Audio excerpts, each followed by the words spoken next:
ये आप 14वां अध्याय के अंतिम 2-3 श्लोक पढ़े आपने, स्पष्ट हो गया। अब वो परमात्मा है कौन, ये 15वां श्लोक बतावे। पहला और दूसरा श्लोक क्या लिखा है कि अर्जुन, ये ऊपर को जड़ वाला और नीचे को शाखा वाला संसार, उल्टा लटका हुआ संसार रूपी वृक्ष, इसके ऊपर को जड़ है और नीचे की तीनों गुणों रूपी ये ब्रह्मा विष्णु महेश, रजगुण ब्रह्मा, सतगुण विष्णु, तम गुण शिव जी रूपी शाखा इस जीव को कर्मों में बांधन की मूल कारण है। पहले ये वृक्ष देखो, कबीर साहब भी कहते हैं अक्षर पुरुष एक पेड़ है, निरंजन वा की डार, तीनों देवा शाखा है, ये पात्र रूप संसार है। एक दो में सारी सृष्टि कबीर परमेश्वर ने भर दी। ये सबसे ऊपर देखो, ये जड़ें हैं, ये पूर्ण ब्रह्म है, वो सच्चिदानंद घन परमात्मा वास्तव में ये है। और ये परम अक्षर पुरुष, नि अक्षर पुरुष, पूर्ण ब्रह्म, अकाल मूर्त, सब स्वरूपी राम, ये कबीर परमेश्वर है। अब ये है वो मूल परमात्मा जहाँ सदा सुखी रहेंगे, ये शाश्वत स्थान सतलोक है और यहीं से सबको खुराक चलती है, ये सबका पालन करता ये है।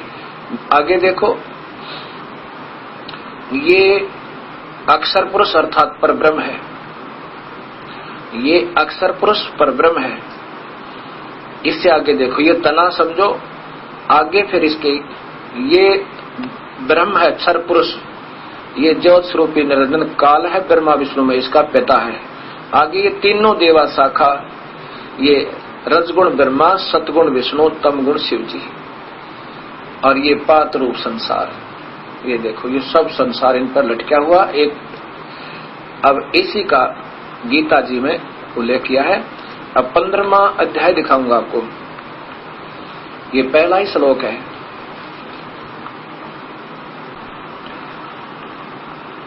ये गीता जी और इसके 15वां श्लोक, 14 का तो आपने पूरा सुन लिया कि उस परमात्मा के पाने के लिए मैं ही सहयोगी हूं। अब इसमें लिखा ऊर्ध्वम मूलम अधः शाखा, ऊपर को जड़वाला, ऊपर को जड़वाला, नीचे को शाखा वाला। ये एक मजबूत अविनाशी वृक्ष है। छंदासी अस्य प्रणानी तम वेद से वेदवित है, जानवान लोग इसके और वेदों को और छंदों के द्वारा इसी का वर्णन करते हैं और इसके पत्ते पुत्तों को भी बताते हैं। ये देखो, ये तो सीधा सा हो गया। आदि पुरुष परमेश्वर मूल वाले, यानी ऊपर को मूल वाला सीधा अर्थ है इसका, ऊर्ध्व मूलम, और अधः शाखा, नीचे को शाखा वाला संसार रूपी वृक्ष है। ये तो अपने बेचारे कोशिश करें समझाने की जितना कर सकते हैं। वेद उसके पत्ते कहे गए, जो भी है। इधर देखियो, उस संसार वृक्ष को मूल से तत्व से जो जान लेता वो वास्तव में ज्ञानी है। ये बता कि वो वेदविद है, वो सही तत्व भेदी संत है जो इसको इस ढंग से जान लेता है। और चौथे अध्याय के 34वें श्लोक में यही कहा कि उनको ढूंढ लो जो इसको सही जानने वाला है, वो वेदविद है, वो वास्तव का जानकार है। ये प्रमाण देते वो संत है जिसने सबको जान रखा, और वहां जाओ उससे दीक्षा लो। फिर अब देखो, ये दूसरा, उस संसार वृक्ष की, संसार रूपी वृक्ष की तीनों गुणों रूपी जल प्रवर्धा, तीनों गुणों रूपी गुण प्रवर्धा है, तीनों गुणों रूपी बढ़ी हुई, फैली हुई, इसका अर्थ ये बना सीधा ही। विषय भोग वाली, विषय पर वाला शाखा, ये रजगुण ब्रह्मा, सतगुण विष्णु, तमगुण शिव जी, ये फैली हुई शाखाएं, कोपलें। अधः माने नीचे और ऊर्ध्व माने ऊपर। नीचे पाताल लोक में, पृथ्वी लोक में और स्वर्ग लोक में फैली हुई है, मनुष्य लोक में, और मनुष्य लोक ये पृथ्वी लोक है। नीचे तो पाताल लोक में, ऊपर स्वर्ग लोक तक, और ये मनुष्य लोक में यानी पृथ्वी लोक में। कर्मानुबंधनी, कर्मों के अनुसार बांधने वाली, मूलानी, मूल कारण है।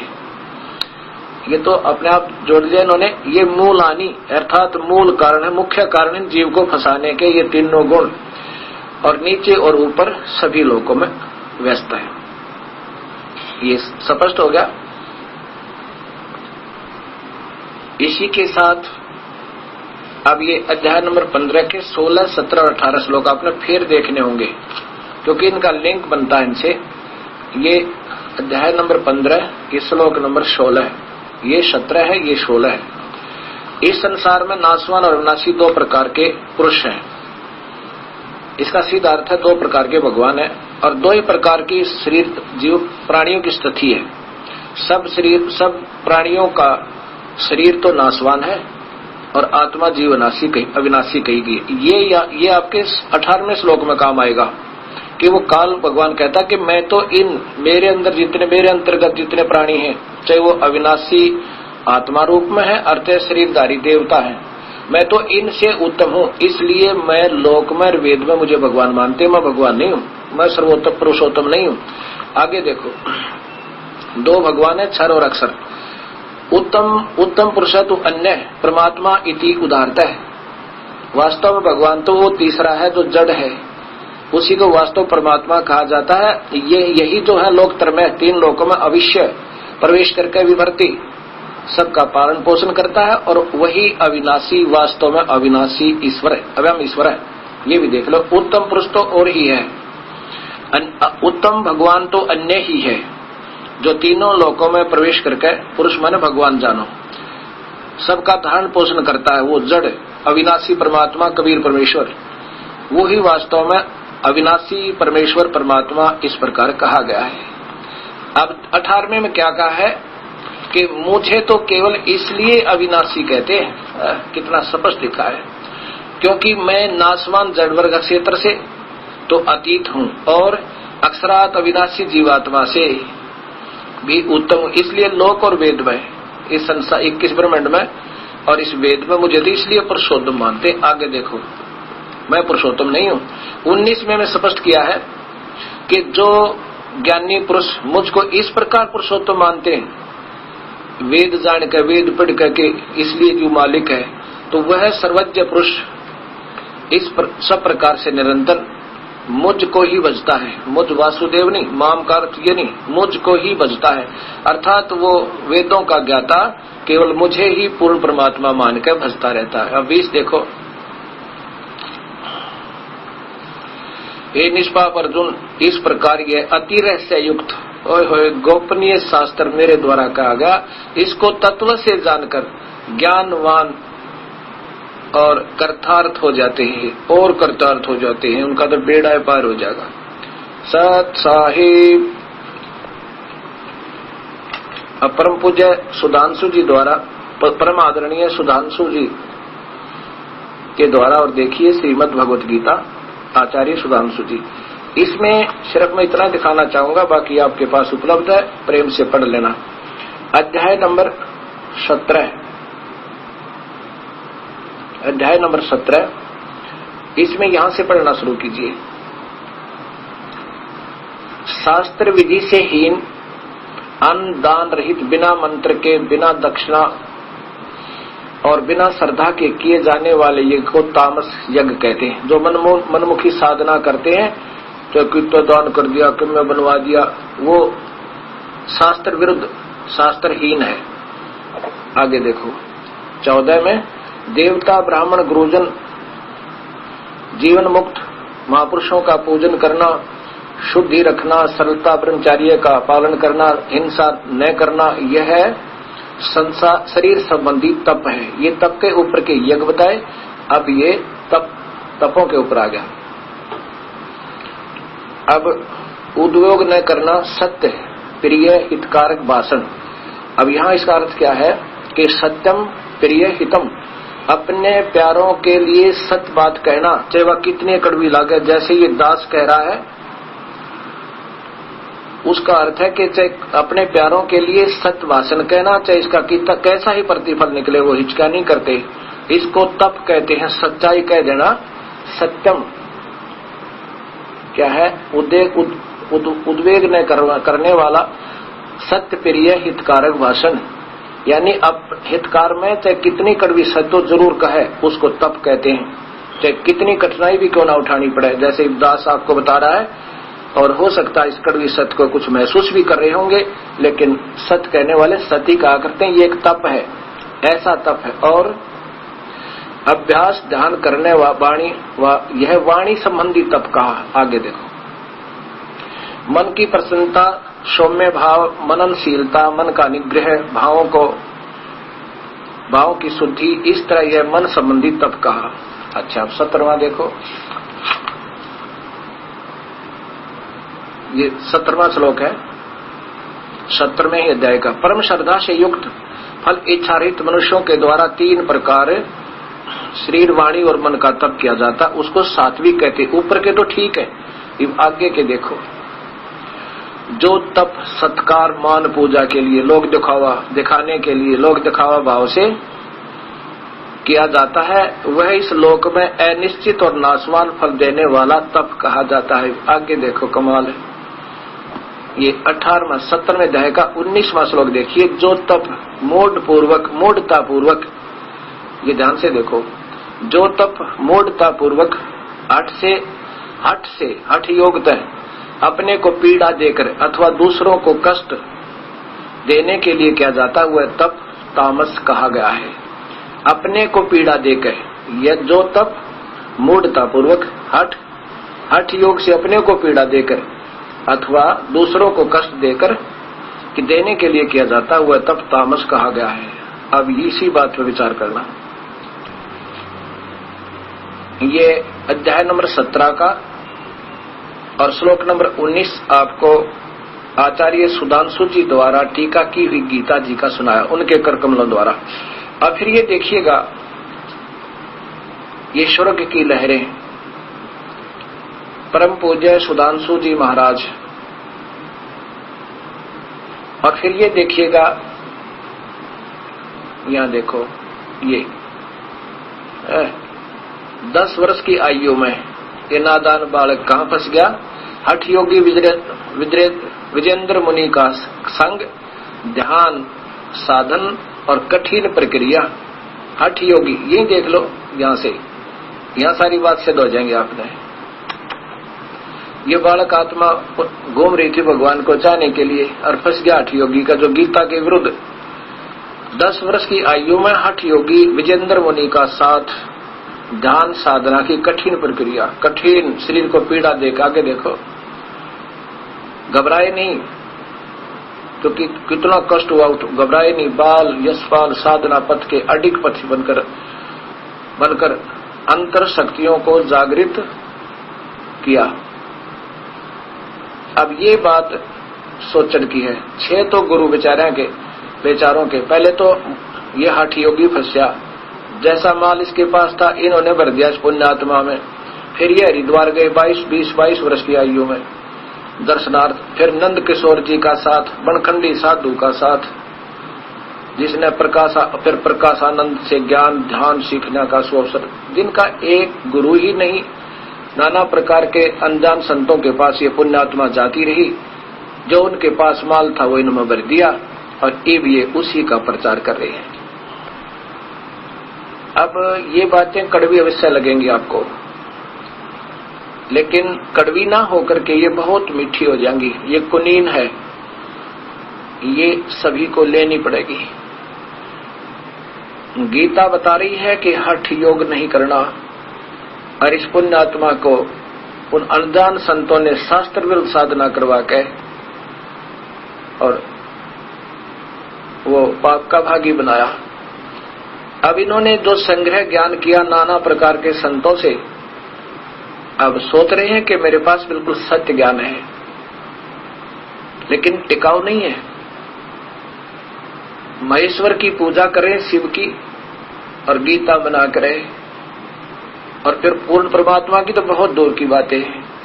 तो इसलिए ये दास नहीं मानता कि इनका दोष है। मैं भी ऐसे ही भ्रम भटक रहा था, इससे बीमारी का मरीज था। मुझे तड़प थी, प्रभु के पाने की, सच्चाई की खोज थी।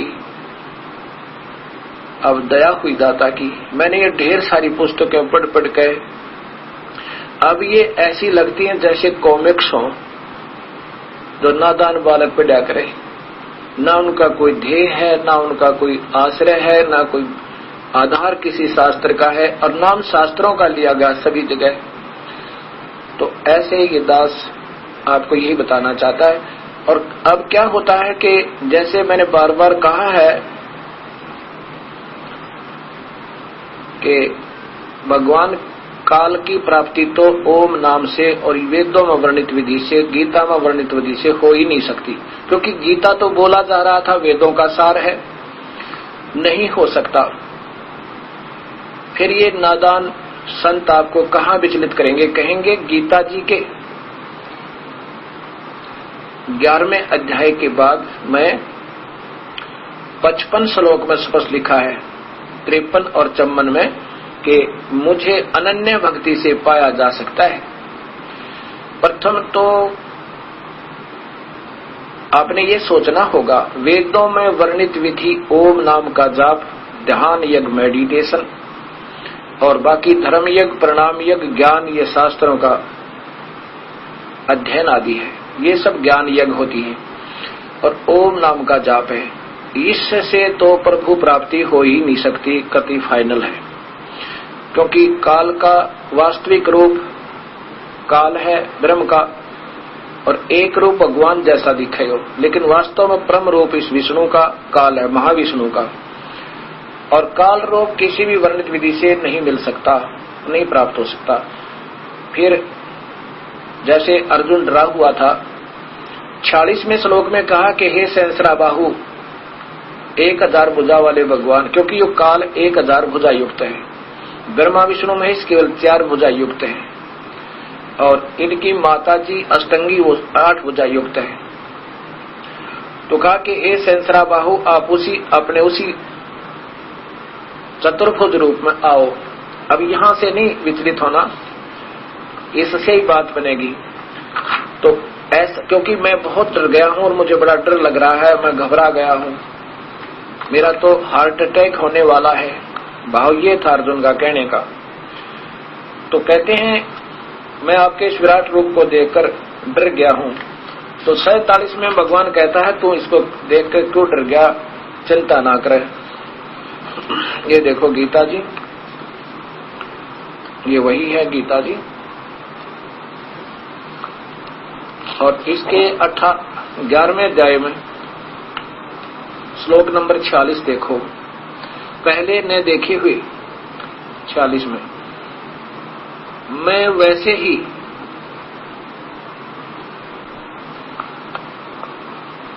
आपको मुकुट धारण किए हुए, ये देखो चतुर्भुजेन, देखो किरीटीनम गदीनम चक्रहस्तम इच्छामि त्वाम दृष्ट्वा अहम तथा एवं तेन एवं रूपेण चतुर्भुजेन सहस्राबाहो भव विश्वमूर्ते। अर्जुन कह रहा है भगवान, मैं आपको गदा पद्म शंख चक्र हाथ में लिए हुए चतुर्भुज रूप में देखना चाहता हूँ। हे सहस्राबाहो, उसी ए विश्व मूर्ते सहस्राबाहो, उसी चतुर्भुज रूप में हो जाओ। मैं वैसे ही आपको मुकुट धारण किए हुए तथा गदा और चक्र हाथ में लिए हुए देखना चाहता हूं। इसलिए विश्व स्वरूप 1000 भुजा वाले सहस्राबाहो 1000 भुजा वाले उसी चतुर्भुज रूप से प्रकट होइए। अब देखो 47 में क्या कहते भगवान,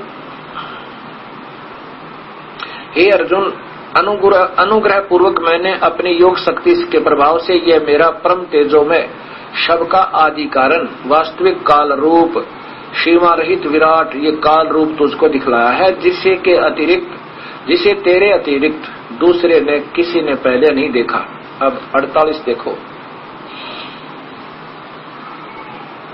हे अर्जुन, मनुष्य लोक में इस प्रकार के विश्व रूप वाला मैंने तो वेद और यज्ञों के अध्ययन से, वेद यज्ञाध्ययन न दान से और न किसी क्रिया से और न उग्र तपों से, किसी तप से भी नहीं मिल सकता। मैं तेरे अतिरिक्त दूसरे के द्वारा देखा नहीं जा सकता हूँ।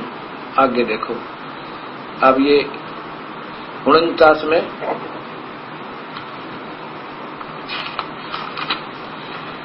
भगवान कहता है कि मेरे इस प्रकार के से इस विकराल रूप को देखकर तुझे व्याकुल नहीं होना चाहिए और मूढ़ भाव नहीं होना चाहिए। तू भयरहित और प्रतियुक्त मन वाला होकर उसी मेरे इस शंख चक्र गदा पद्म चतुर्भुज रूप को फिर देख। बिल्कुल सही टीका किया है। जहां तक इनकी बुद्धि सही काम कर रही है, बिल्कुल सही कर रहे हैं।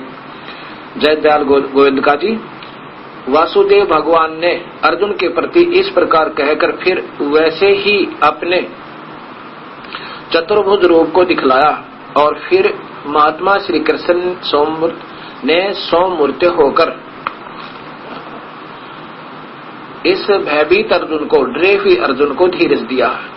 आगे अर्जुन क्या कहता है? हे जनार्दन, ये 50वां अध्याय श्लोक है, 51 नंबर। हे जनार्दन, आपके इस शांति अति शांत मनुष्य रूप को देखकर मैं अब स्थिर चित्त हो गया हूँ, अपनी स्वाभाविक स्थिति को प्राप्त हो गया हूँ। आगे देखो 52 में, मेरा जो चतुर्भुज रूप तूने, ये बिल्कुल सही कर रहे हैं अब श्लोक, अर्जुन बिल्कुल सही सलात कर रहे हैं जय दयाल गोविंद का जी। मेरे जो चतुर्भुज रूप तूने देखा है यह सुदूरस, अर्थात इसके दर्शन भी बड़े, बिल्कुल सही किया हुआ है, दुर्लभ है। देवता भी सदा इस रूप के दर्शन की आकांक्षा करते हैं। अब यहाँ सोचना होगा, ब्रह्म भगवान, काल भगवान, ज्योत स्वरूपी निरंजन कह रहे हैं कि अर्जुन, ये जो मैंने तुझे पहले रूप दिखाया ना, ये मेरा वास्तविक रूप है। ये तेरे से पहले किसी ने नहीं देखा, और ना किसी यज्ञ से, ना तप से, ना दान से, किसी प्रकार कोई नहीं देख सकता, ना वेदों में वर्णित विधि से। अब फिर बताया कि ये जो चतुर्भुज रूप मैंने तुझे दिखाया, इसको भी कोई, इसके दर्शन भी बहुत मुश्किल है। देवता भी तरसे मेरे चतुर्भुज रूप ने, नहीं तो त्रिलोकीय विष्णु के दर्शन तो आम व्यक्ति ने किए हुए, और त्रिलोकीय शिव की दर्शन तो आम श्रद्धालु भक्तों ने किए हुए हैं, उन्होंने उनके चित्र बनाए हैं। लेकिन ये चतुर्भुज रूप के दर्शन कोई नहीं कर सकता, देवता भी तरसते हैं। वो कैसे? ये ब्रह्मलोक में रहता है, ये काल 3 रूप बना के, महाब्रह्मा, महाविष्णु, महाशिव रूप में, और कहता है ये जो मेरा चतुर्भुज रूप है ये भी कोई नहीं दे सकता, ना यज्ञ से, ना तप से, ना दान से, ना किसी से। और मेरी प्राप्ति नहीं है, मेरे द्वारा दी जाने वाली राहत भी अनन्य मंत है। अनन्य मन जैसे आपने अव्यभिचारिणी भक्ति, अव्यभिचारी अनन्य मन, अन्य देवता ना पूजा, केवल मेरी पूजा करे, उसको ही उपलब्ध है। आगे ये मिलेगा आपको। अब ये चित्र देखना एक ब्रह्मांड का, ये ब्रह्मा जी का लोक, ये शिव का लोक, ये त्रिलोकीय ब्रह्मा विष्णु महेश है, ये पृथ्वी है, ये स्वर्ग और नरक है, ये स्वर्ग है, ये इंद्र का लोक इसके साथ ही है, ये स्वर्ग और नरक है, ये स्वर्ग के राजा की राजधानी इंद्र लोक साथ में, और ये शिवलोक है, शिव जी का लोक, और ये ब्रह्मा का लोक है। ये त्रिलोकीय ब्रह्मा विष्णु शिव है। अब ये यहाँ रहता है, इनके तो सभी देवता दर्शन करते हैं, ये यहाँ रहता है महाविष्णु, महाशिव और महाब्रह्मा रूप में, ये ब्रह्मलोक है। और यहाँ पर देवी भागवत आपने पढ़ा होगा, उसके अंदर विमान में बिठा के त्रिलोकीय ब्रह्मा विष्णु में से घुमाए थे। कहते हैं ये भी मैं अपनी कृपा से दर्शन दे सकता हूँ, ना किसी वेद विधि से, और ना किसी तप से, ना क्रिया से, मेरे दर्शन कोई नहीं कर सकता। ये स्पष्ट है।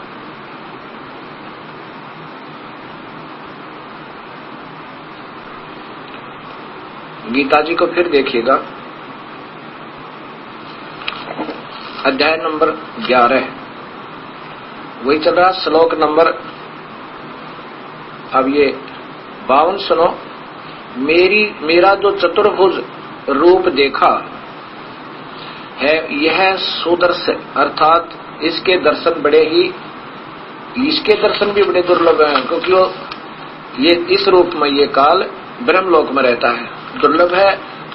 देवता अपी माने भी सदा ही इस रूप के दर्शन की आकांक्षा करते हैं, अर्थात ये काल कहता है फिर ये रूप भी मेरा। आगे देखो 53 श्लोक में 11वें अध्याय के, जिस प्रकार तूने मुझको देखा इस प्रकार ये चतुर्भुज रूप वाला, ये सही लिख रहा है जय दयाल गोविंद का जी ने, बिल्कुल सही टीका किया है।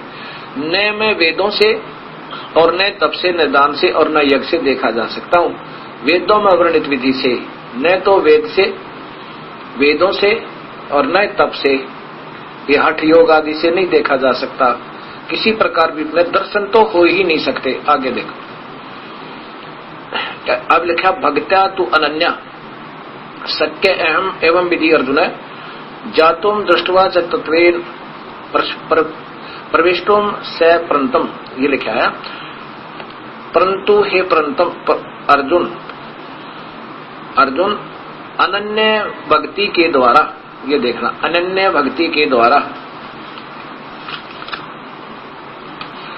बताऊंगा, दिखाऊंगा आपको अनन्य भक्ति क्या होती है।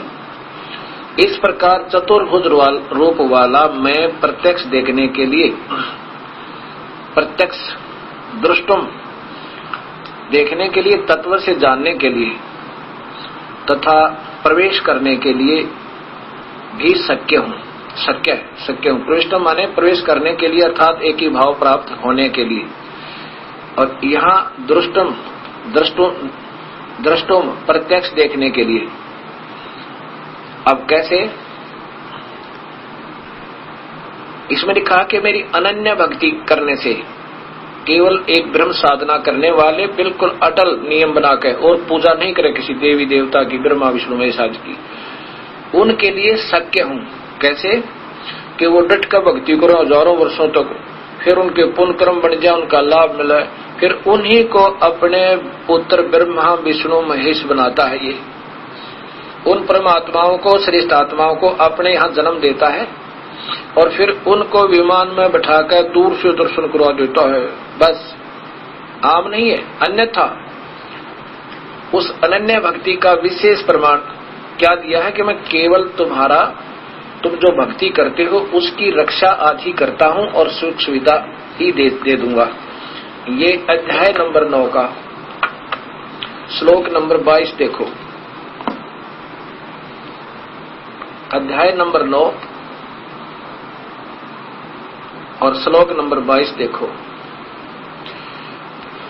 जो अनन्य प्रेमी जना भक्तजन मुझ परमेश्वर तो अनन्य भाव से लिख दिया, मुझ को निरंतर चिंतन करते हैं, अनन्य भाव से, निष्काम भाव से बचते हैं, उन नित्य निरंतर चिंतन करने वालों का योग अक्षेम मैं स्वयं प्राप्त कर देता हूं। योग अक्षेम क्या होता है कि भक्ति मार्ग में कोई बाधा आवे उसकी रक्षा करता हूं बस, और फिर उनको सुख सुविधा दे देता हूं जो उस भक्ति की बनती है। इसका वास्तविक लाभ तो ये बताया है। अब यहां स्पष्ट हो गया कि 3 परमात्मा हैं। काल क्षर पुरुष नाशवान है, और परब्रह्म अक्षर पुरुष कहा है क्योंकि जैसे एक सफेद मिट्टी का कप हो, वो तो काल भगवान समझो, सुंदर दिखे, बड़ा सुवस्थित सा दिखे, वो क्षर पुरुष। एक सटील का कप वो अक्षर पुरुष, यानी इससे कुछ ज्यादा सथाई अविनाशी जैसा लगे। ब्रह्मण का अर्थ होता पूर्ण परमात्मा, उस जैसा ही लगता है, लेकिन ये भी नाशवान है। जैसे सफेद मिट्टी चीनी का कप तो तुरंत ही विनाश हो जाता है, लेकिन वो सीधा जैसे मटके जैसा बना हुआ एक और कप होता है जिसको दोना बोलते हैं मिट्टी का, वो तो हम शरीर हमारा है।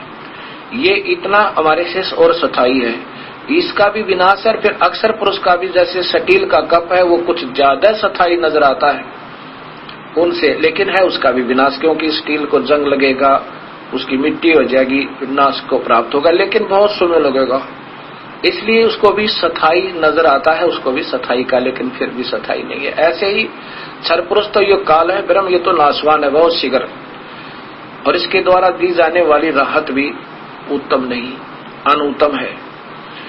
अक्षर पुरुष के लोक में वो खाता नहीं, आयु बहुत लंबी है, वहां भी पशु पक्षी बने हुए हैं, वो कुछ अविनाशी ज्यादा है। उसके बाद वास्तव अविनाशी तो सोना होता है, जैसे उसका अस्तित्व समाप्त नहीं होता, वो कबीर परमेश्वर है, वो तीसरे परमात्मा। एक अव्यक्त काल है, दूसरा अव्यक्त अक्षर पुरुष है, और उस अव्यक्त से भी परे और अव्यक्त वो है वास्तव में अविनाशी। ये गीता जी का सरल भाव है। सत साहिब। इस बारे में कबीर साहब कहते हैं कि काल भगवान तूने सभी को उल्टे रास्ते लगा दिया और अपना ही ज्ञान अधूरा और सतभक्ति नहीं करने देता, तू अधूरा ज्ञान दे के। और फिर उसके कारण क्या हो गया समाज में, जो अनजान संत हैं उनको तो विवेकशील, उनके ना जाने कितनी उपमा दी जाती हैं, बड़े अच्छे विचारवान हैं, विवेकशील हैं, बहुत बड़े विद्वान हैं, और जो सच्चाई बताता है उसको कहते तो गवार है, क्या जाने ऐसे ही देवताओं के विरुद्ध बोलता है, झूठ बोलता है। और जबकि सच सामने होती है तो उसके लिए कहा है, निरंजन धन तेरा दरबार, निरंजन धन तेरा दरबार, जहाँ पर तनक नाय विचार, जहाँ पर तनक न्याय विचारी। वैसा ओढ़े मुल मुल खासा, गल मोतियन के आर, वैसा ओढ़े मुल मुल खासा, गल मोतियों के आर। पतिव्रता को मिले न खाद्य सूखा, नरस आहार, निरंजन धन तेरा दरबार, निरंजन धन तेरा दरबार। पाखंडी का आदर जग में संत को कर लबाड़े, पाखंडी का आदर जग में संत को कह लबाड़। अज्ञानी को परम विवेकी, ज्ञानी को मूढ़ गंवार, निरंजन धन तेरा दरबार, निरंजन धन तेरा दरबार। जहाँ पर तनिक न न्याय विचार, जहाँ पर तनिक न न्याय विचार। कहे कबीर सुनो भाई साधो, सब उल्टा व्यवहार, कहे कबीर सुनो भाई साधो, सब उल्टा व्यवहार। सच्चे को तो झूठ बतावे, ये झूठों का एतबार, निरंजन धन तेरा दरबार, निरंजन धन तेरा दरबार। जहाँ पर तनिक न न्याय विचार, जहाँ पर तनिक न न्याय विचार। कहे कबीर सुनो भाई साधो, सब उल्टा व्यवहार, कहे कबीर सुनो भाई साधो, सब उल्टा व्यवहार। सच्चे को तो झूठ बतावे, ये झूठों का एतबार, निरंजन धन तेरा दरबार, निरंजन धन तेरा दरबार। जहाँ पर तनिक न न्याय विचार। सत आस्था चैनल पर चल रहे परिभाषा प्रभु की जो धार्मिक कार्यक्रम है, इसको देख करके बहुत सी भक्तात्माएं विस्मित हो रही हैं कि ये ऐसी सत्य शास्त्रों में विद्वान रही और भगत समाज तक नहीं पहुंच पाई। एक भक्त हमारे पास आया, उसने कहा कि महाराज जी, मैं आपके आश्रम से पुस्तक लेकर गया, गहरी नजर गीता की, मैं जो आपके द्वारा गीता का टीका है। जब मैं इसको पढ़ने लगा तो मुझे लगा कि इसमें तो वैसे तुक्के लगा रखे हैं, ये कोई ढंग से उल्लेख यानी सरलार्थ नहीं किया गया है।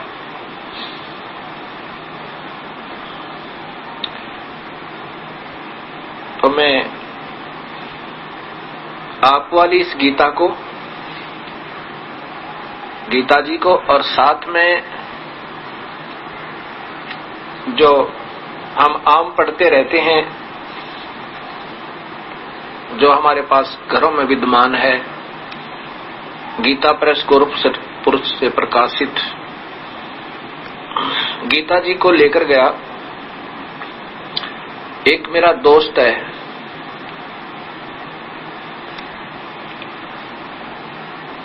और उसने संस्कृत में एमए, एमएड, और वो प्रोफेसर है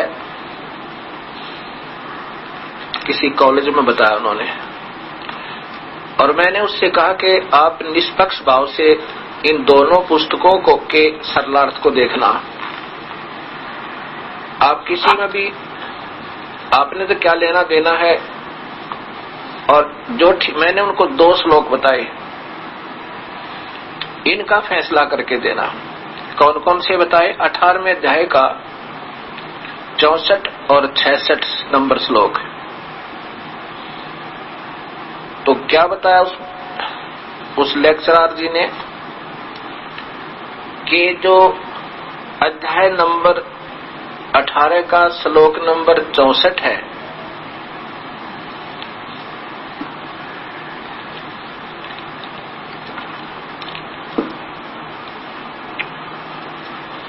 श्लोक नंबर जो 64 है, वो तो आपके गुरुजी द्वारा, आप ये जो गीता गहरी नजर, गुरुजी तो बाद में बनाया उसने, गहरी नजर गीता में जो है वो तो उसका ठीक है, और दूसरा जो है 66 वाला है, वो गीता प्रेस गोरखपुर से प्रकाशित है, वो ठीक है।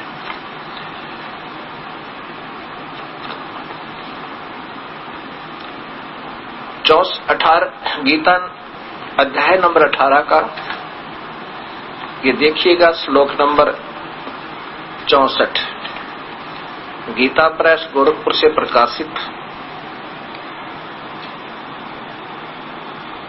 आदरणीय गीता जी,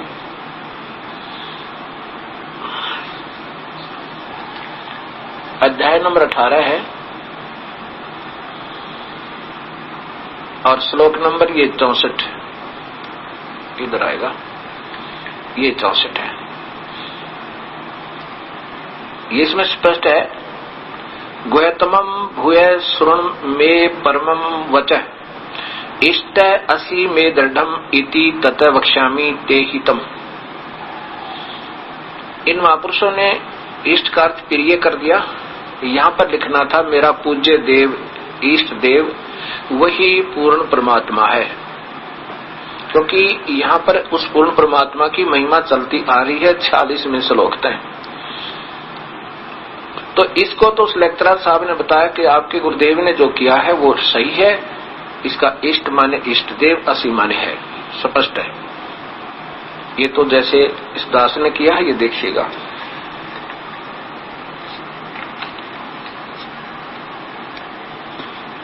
ये गहरी नजर गीता में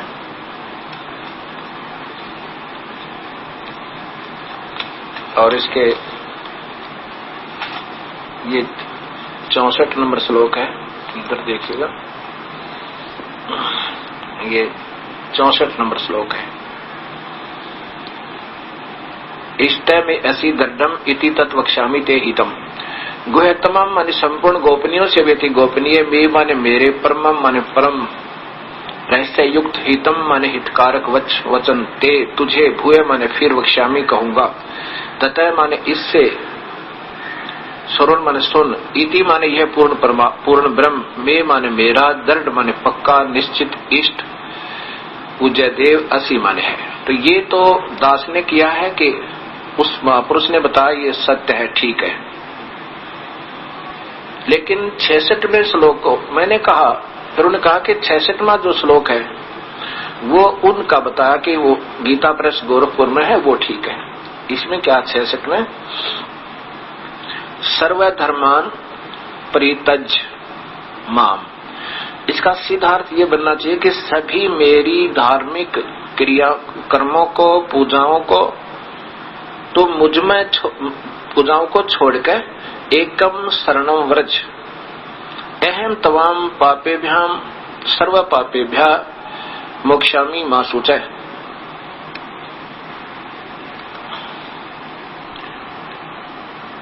ये एक पुस्तक गहरी नजर गीता में इस दास के द्वारा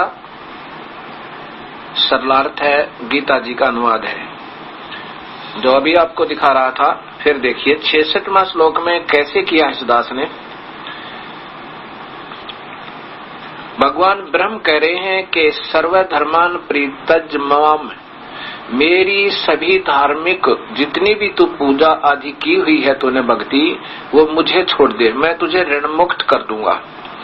एकम शरणम व्रज, उस एक की शरण में चला जा। एकम माने सर्वशक्तिमान, जिसके बराबर कोई दूसरा ना हो।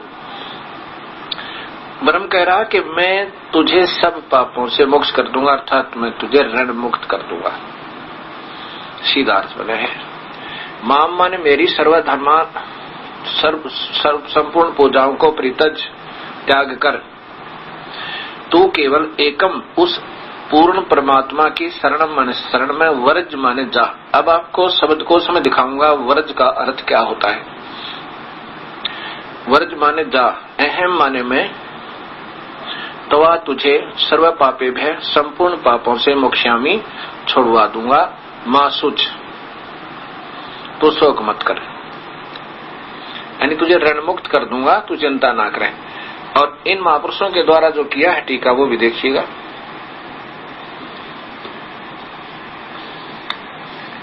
यही गीता प्रेस गोरखपुर से प्रकाशित वही।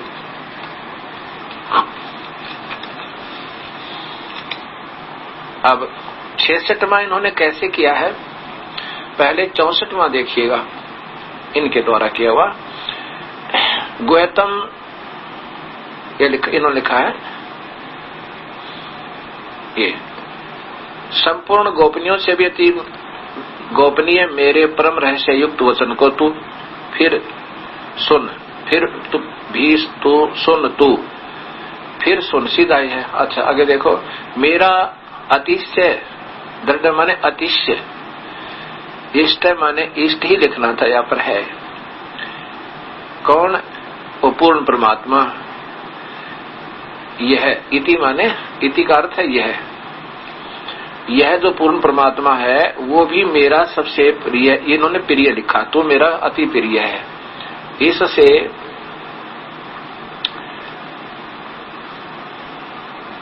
परम हितकारक वचन मैं तुझे कहूंगा। अब 65 में लिखा है, 65 में सीधा लिखा है कि मुझ में मन वाला हो, मेरा भक्त बन, मेरा पूजन करने वाला हो, मुझ में प्रणाम कर, ऐसा करने से मुझे ही प्राप्त होगा। तुझसे सत प्रतिज्ञा करता हूं, क्योंकि मेरा अत्यंत प्रिय है। ये अर्जुन प्रिय या सामने फिर आ गया। अब कहता है कि मेरा पूजा करेगा तो तू मेरे में रहेगा, इसमें कोई शक नहीं। आगे फिर देखो ये 66वां श्लोक है जिसमें वर्ज शब्द का आपको अर्थ दिखाऊंगा डिक्शनरी में, शब्दकोश के अंदर। सर्वधर्मान परित्यज्य माम एकम शरणम व्रज, अहम तमाम पापेभ्यः मोक्षामि सर्व पापेभ्यः मोक्षामि मां शुचय। अब यहाँ की संस्कृत देखो महापुरुषों की।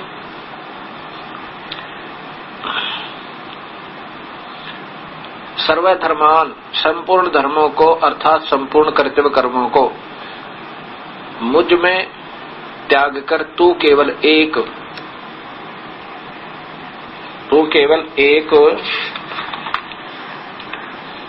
मुझ सर्वशक्तिमान, माम का अर्थ मुझ सर्वशक्तिमान सर्वाधार परमेश्वर की शरणम माने शरण में, वर्ज माने आजा। बता, वर्ज का अर्थ है चला जाना, गमन करना, प्रस्थान करना, देश निकाला लेना। अभी दिखाऊंगा आपको, जाना। ये न लिखा आजा। भगवान तो कह रहा कि तू जा, मेरे से पीछा छुटवा, मैं तो काल हूँ, सबको खा रहा हूँ, तुझे भी खा जाऊंगा। अब यहां देखो, मैं तुझे संपूर्ण पापों से मुक्त कर दूंगा।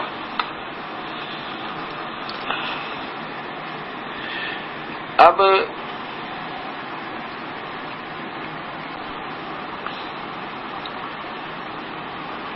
मैंने उस भक्त आत्मा से कहा जो ये दोनों पुस्तकों का निर्णय लेकर के मेरे पास आया कि भक्त जी एक बात सोचो, ये तो उन्होंने सही बताया कि वो कह रहे हैं हाँ भगवान के मेरा एक उपास्य इष्ट भी वही है, अर्थात मैं भी उसकी पूजा करता हूं, उसका ध्यान करता हूं। आपको तो इतना ही बहुत था। जब वो स्वयं स्वीकार कर रहा ब्रह्म, मान लीजिए आप कृष्ण मान रहे हो, श्री कृष्ण जी ही बोल रहे हैं, आप ही के आधार पर मैं कहूं तो श्री कृष्ण जी भी कह रहे हैं कि मेरा उपास्य इष्ट कोई और है। वैसे तो ऐसा नहीं है, वो तो ब्रह्म बोल रहा है जो 21 ब्रह्मांड का प्रभु ब्रह्मा विष्णु महेश के पिताजी। तो आपको तो इतना ही काफी था कि ये भगवान कह रहा कि मेरा पूज्य देव कोई और है और मैं भी उसी की पूजा करता हूं, तो तू भी उसी की शरण में जा। अब ये देखिएगा गीता जी, आदरणीय आसाराम जी द्वारा टीका, श्री संत श्री आसाराम जी आश्रम अहमदाबाद, श्रीमद् भगवत गीता, इसके 18वें श्लोक देखिएगा। 18वें अध्याय का श्लोक नंबर पहले 64 देखो। 64 में तो इन्होंने यही लिखा है, ये अध्याय नंबर 64 ना, अध्याय नंबर 18 श्लोक नंबर 64। संपूर्ण गोपनीयों से भी अति गोपनीय मेरे परम रहस्य युक्त वचन को तू फिर सुन, तू मेरा अति प्रिय है। इष्ट माने इन्होंने भी प्रिय ही लिखा, इससे यह परम हितकारक वचन मैं तुझसे कहूंगा। अच्छा, अब 66वां देखिएगा। संपूर्ण धर्मों और अर्थात संपूर्ण कर्तव्य कर्मों को मुझ में त्याग कर तू केवल एक मुझ सर्वशक्तिमान सर्वाधार परमेश्वर की शरण में आ जा। मैं तुझे संपूर्ण पापों से मुक्त कर दूंगा, तू शोक मत कर, आ जा। वर्ज माने आ जा। ये दिखाना चाहता हूं मैं आपको। श्री आचार्य सुधांशु जी महाराज श्रीमद् भगवत गीता, इनके द्वारा टीका है। ये 18वां अध्याय,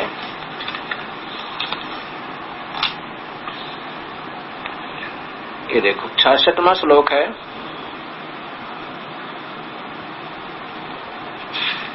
ये 66वां श्लोक देखिएगा, गीता अध्याय 18। वही है कि वर्ज संपूर्ण धर्मों का आसरा छोड़कर संपूर्ण धर्मों का आश्रय छोड़कर तू केवल मेरे शरण में आ जा। मैं तुझे संपूर्ण पापों से मुक्त कर दूंगा, चिंता मत कर।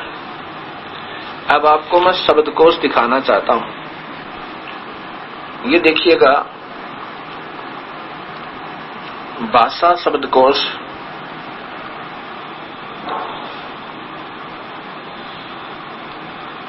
इधर देखिए नीचे, राम नारायण लाल बेनी प्रसाद प्रशासक तथा पुस्तक विक्रेता इलाहाबाद। वर्ज देखिएगा, वर्ज का मीनिंग ये वर्ज गमन जाना या चलना।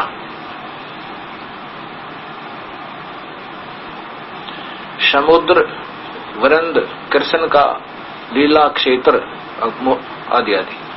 फिर नीचे देखो वर्जन, वर्जन चलना जाना। अच्छा, दूसरा शब्दकोश देखिए, दूसरा शब्दकोश देखिए, राज्यपाल हिंदी शब्दकोश हरदेव बाहरी, डॉक्टर हरदेव बाहरी। और इसमें देखिएगा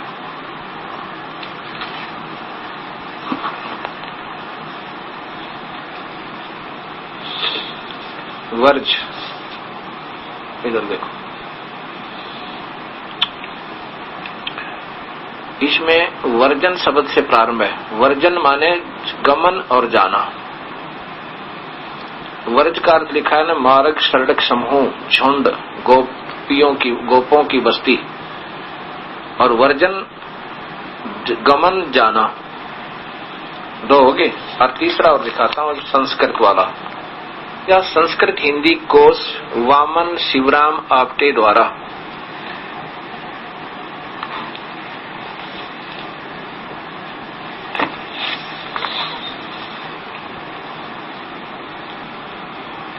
ये देखो ऊपर वर्ज, वर्ज का अर्थ है जाना, चलना, गति करना आदि।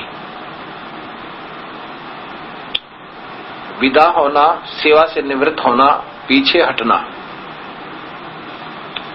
अब यहां पर इन्होंने 2 नंबर पर क्या लिखा है कि पधारना, पहुंचना, दर्शन करना। और किसका आश्रय लेकर लिखा है? गीता अध्याय 18 के 66 का, माम एकम शरणम व्रज।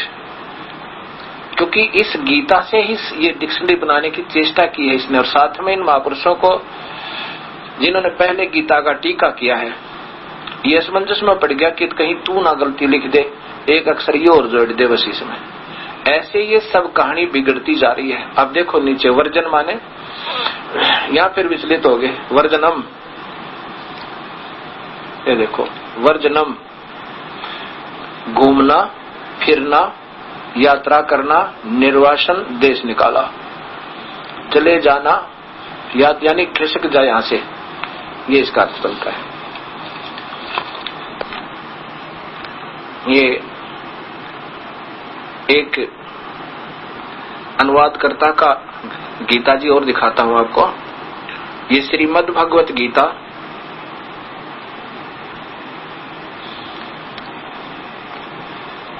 ये कहां से प्रकाशित है? श्रीमद् भगवत गीता, सद्गुरु वंदे विष्णु श्री कृष्णम वंदे जगद्गुरु, भाव प्रबोधिनी भाषा टीका सहित। अनुवादक हैं ब्रह्मदेन महात्मा सत्यानंद,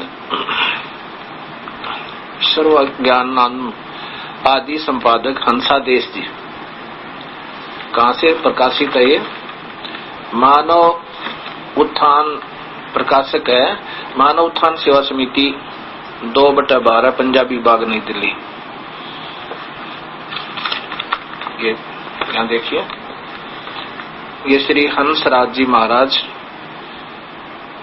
इस हंसादेश पंथ के प्रवर्तक हैं, परम संत सदगुरुदेव हंसराज जी महाराज। और इनके परम शिष्य व पुत्र ये श्री सतपाल जी महाराज, इन्हीं के आश्रम से प्रकाशित है, जो इनको मान्य है। ये अध्याय नंबर 18 64 से 64, 65, 66 ये श्लोक इन्होंने किया है। यहाँ इकट्ठे किए हैं इन 3 श्लोकों का। तो ये है सर्व धर्मों के कर्मों को छोड़कर केवल मेरी शरण में आ जा, मेरी शरणागत रूप धर्म में लग, मैं तुझे संपूर्ण पापों से मुक्त कर दूंगा।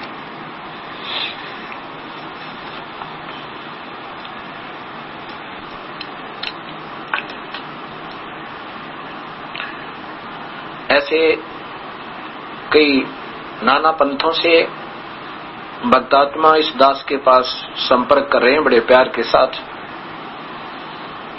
कोई पत्र व्यवहार कर रहा है तो कोई टेलीफोन से और कोई स्वयं आकर के अपना शंका का समाधान करवा रहे हैं और फिर उपदेश प्राप्त कर रहे हैं। एक भगत जी आए हमारे पास, उन्होंने बताया कि मैं 4-5 गुरु बदल चुका हूं, अभी तक मेरी कहीं पर भी तसल्ली नहीं हो पाई।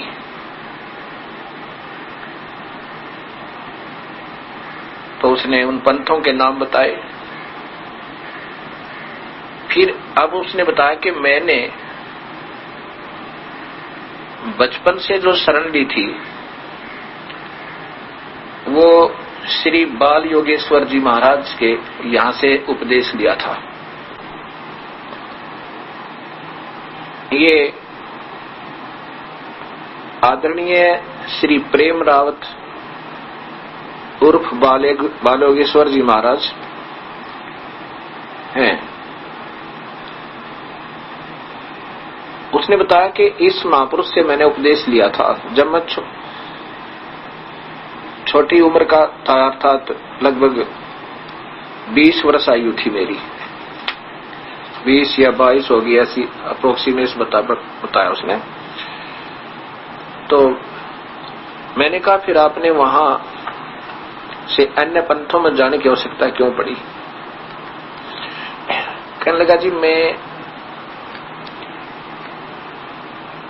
मैंने जो है लगभग कई वर्ष तो स्वयं ही साधनाएं की। जब मैं बचपन से साधना किया करता था तो मुझे कुछ अंदर आवाजें आती थी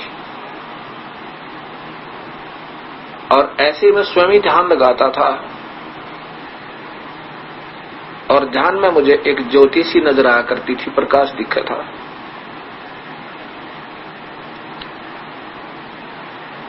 तो मैं कईयों से पूछा तो कई महापुरुषों ने, किसी ने ढंग का जवाब मुझे नहीं दिया। उसमें ये श्री प्रेम रावत जी महाराज उर्फ बाल योगेश्वर जी महाराज 10-12 वर्ष के थे, 12 वर्ष की आयु के थे। ये रोहतक आए थे हरियाणा में और सब जगह ये प्रचार हो गया था कि एक छोटी सी आयु का बच्चा संस्कृत के श्लोक बोलता है, गीता जी के श्लोक बोलता है, बहुत अच्छा प्रवचन करता है, ये तो भगवान उतरे हैं, कृष्ण अवतार माने जाते हैं। इतना प्रभावित हुआ मैं। और फिर इन्होंने वही बातें बताई कि अपने हृदय में देखो भगवान को, हृदय में प्रभु पाओगा और कहीं नहीं है। और हम 2 मिनट में प्रभु के दर्शन करा सकते हैं। मैं बड़ा प्रभावित हुआ, आश्रम में पहुंचा, उपदेश लिया। कैसे कि इन्होंने बताया कि ऐसे कान दबाओ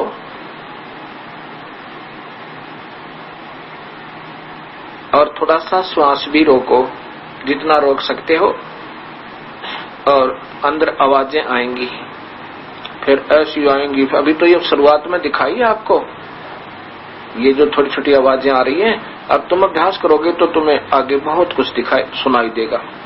फिर ऐसे आंखें दबवाई,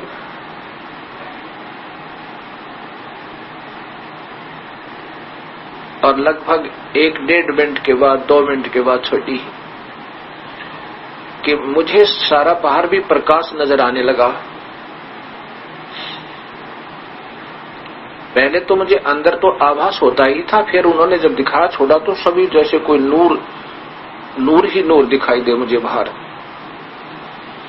मुझे विश्वास हो गया कि प्रभु है तो यही है। और छोटा सा बच्चा ये क्रियाएं बता रहा, कमाल कर दिया। तो मैं प्रभावित हुआ।